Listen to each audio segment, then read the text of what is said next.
Magandang araw po sa lahat ng mga taga-subaybay ng ating mga programa. Espesyal po ang ating selebrasyon ngayong araw ng mga puso dahil sa kauna-unahang pagkakataon, ang BNO ay magsasagawa ng Mystery Match-Up Valentine's Blind Date Special. Welcome po mga katropa! Tayo ay narito sa My Cafe at narito na rin ang dalawang kalahok. Pero hindi pa sila nagkikita at hindi pa sila nagkakausap dahil pareho silang nakapiring. Sinundo ito ng tropang BNO mula pa sa kanilang bahay hanggang dito sa My Cafe. So tara, alamin natin at kilalanin kung sino si Mystery Guy at sino si Mystery Girl. Alright, so nandito kasama na natin si Mystery Guy and si Mystery Girl. So bago ang lahat, hindi muna kayo magpapakilala para at least meron tayong konting suspense. Tatanungin ko lang kayo, unahin ko si Mystery Girl. Kumusta ang pakiramdam po ninyo ngayong araw na ito, ngayong oras na ito? Kinakabahan. Ikaw? Nervous po. Nervous silang dalawa. Now, another question. Nagkaroon ka na ba ng past relationship? Apo. Ilan na? Dalawa. Kumusta naman? Okay na hindi. Okay na. Same question po, sir. Meron po. Isa lang po. Isa lang. Kumusta po ang naging relasyon ninyong dalawa? Okay din na hindi? Okay na. So, next is, pwede nyo ba i-describe ang sarili nyo para at least malaman din ng isa't isa sa inyo? Okay? Ikaw muna, Mr. Girl. Ako po, mabuot. Maarte na mabuot. Tapos, di rin nagpararib. How about you, sir? Ako masipag. Magalang. At hindi maarte sa lahat ng oras. Emotionally, gaano kayo ka emotional pagdating sa mga bagay-bagay? Ikaw muna. Pag bagay na halimbawa, nakakita ko ng drama, naiyak ako, tapos habok ko sang sasabihan ako sang marauton kay nakulog ang buto. Kaya? O naman po, sa pamilya ko po, may sakit or pero kinakaya ko po. So, pag-abot naman sa family. Okay, si ate is parang personal. Bakit kayo sumali? Bakit ka sumali, ate? Ano po, para maging masaya lang ako. Kuya? Ako po, para makahanap ng girlfriend or kaibigan. Either kaibigan or girlfriend. Oh. Naghahanap ka ba ate ng boyfriend? Depende. Depende. Now, kung may tanong ka kay Mystery Guy, ano ang tanong mo? Para inom ka.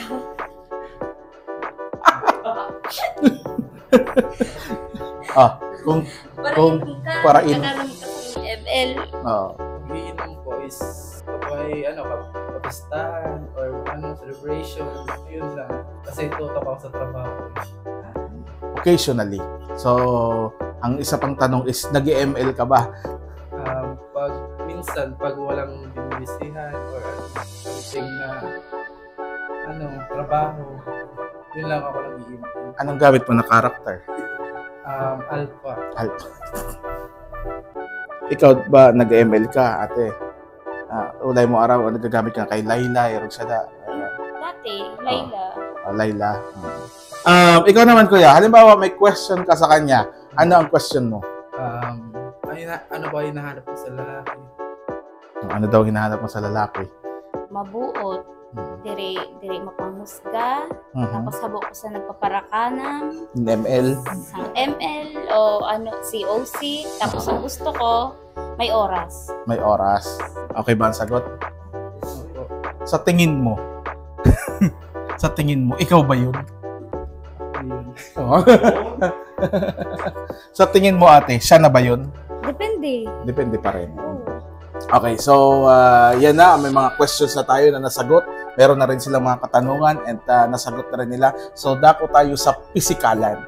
Pero hindi ito pisikalan na sakitan. Ito ay pisikalan na mahahawakan nila or mararamdaman nila ang isa't isa sa pamamagitan ng paghawak sa kamay at paghawak sa kanilang muka. Okay, so pinatayo na natin silang dalawa para mas ma-feel nila ang isa't isa dahil sila po ay nakapiring. So susubukan natin pinakauna Kukunin ko lang ang kamay ni kuya ha. Kamay ni kuya, ganyan. Tapos ikaw naman ate, hahawakan mo ang kamay niya. Yan. Sige, i-feel mo. Ano pag tingin mo? Mukhang magaspang ba or makinis? Anong masasabi mo? Mahagkot. Mahagkot. Magaspang. Magaspang. Nagbagang sa trabaho. Anong tingin mo? Pasado ba or hindi pasado? Pasado. Pasado. Baliktarin natin. Ikaw naman nasa ilalim. Ikaw naman, kuya, ang hawak. Yan, sige. Ano ang napipil mo?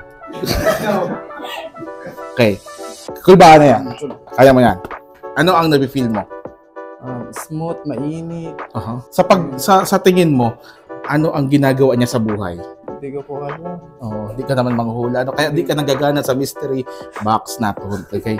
So, una kong papahawakan ang muka naman ni kuya. Okay, ikaw ulit, baby girl. Hawakan mo muka ni kuya. Kaputa ko lang kamot mo, ha? Jesus, baya. Yan. Opo. Grabe. Grabe po ang nervyos ko. Mas lalo na yun na nakampang mo. Nervyoso mo na. Okay. Sige, feel mo. Dalawang kamay. Yan. Ay, ano? Okay lang? Oo, sige. Feel mo. Hindi, malagkit. Malagkit. Hindi. Okay lang. Okay. Ano ang napipil mo sa kanya? Makinis? Pwede mo amuyin? Baliktad naman kita. Lipat ulit ako. Okay. Ikaw naman ang hawak sa taas, ha. Isus, delikado kita kung bumaba ka. Okay. Sa taas mo hawakan. Gagay kita. Kung magduot ka. Diyos ko niyo. Yan. Ayan. Okay. Luwaya lang. Ay, Jesus. Oo. Ay, pag-shampoo, ha. Yan.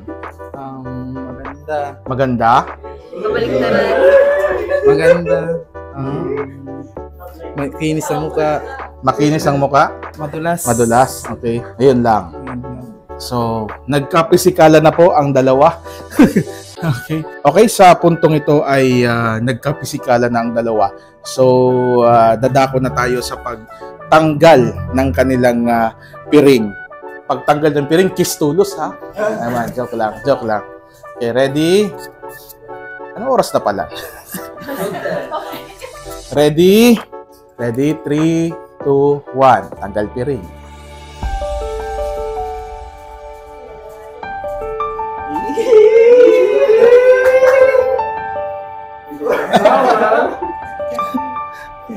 Kanina na kami.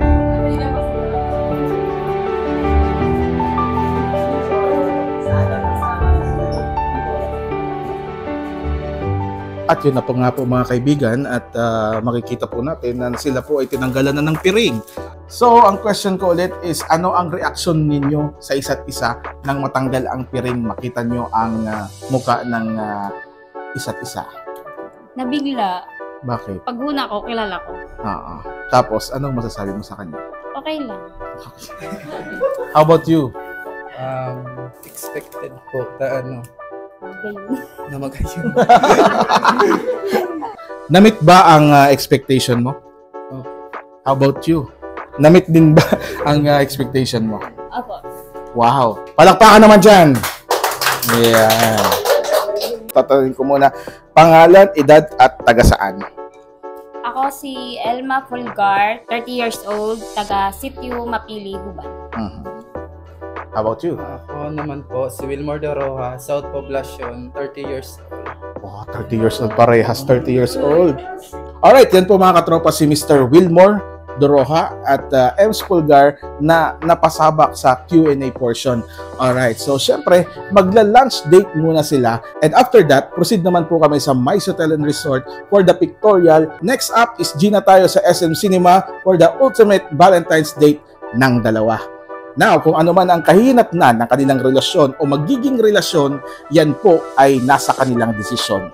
At ang tangi role po namin dito ay maging tulay na sila ay magkakilala base sa kanilang binigay na description sa kanilang sarili at sa mga katangian na kanilang hinahanap. Sa muli po, ang aming pong pagpapasalamat sa mga sponsors, lalo na dito sa napakaganda at napaka-romantic na My Cafe. Basta Kape, My Cafe. Of course, ang My Hotel and Resort ay nagpapasalamat po kami. Siyempre, ang Folleros Botox Builders and Design at ng Botox Trading and Construction Supply. Salamat din po sa aming embroidered uniform na mula naman sa 100-Fold Print Shop.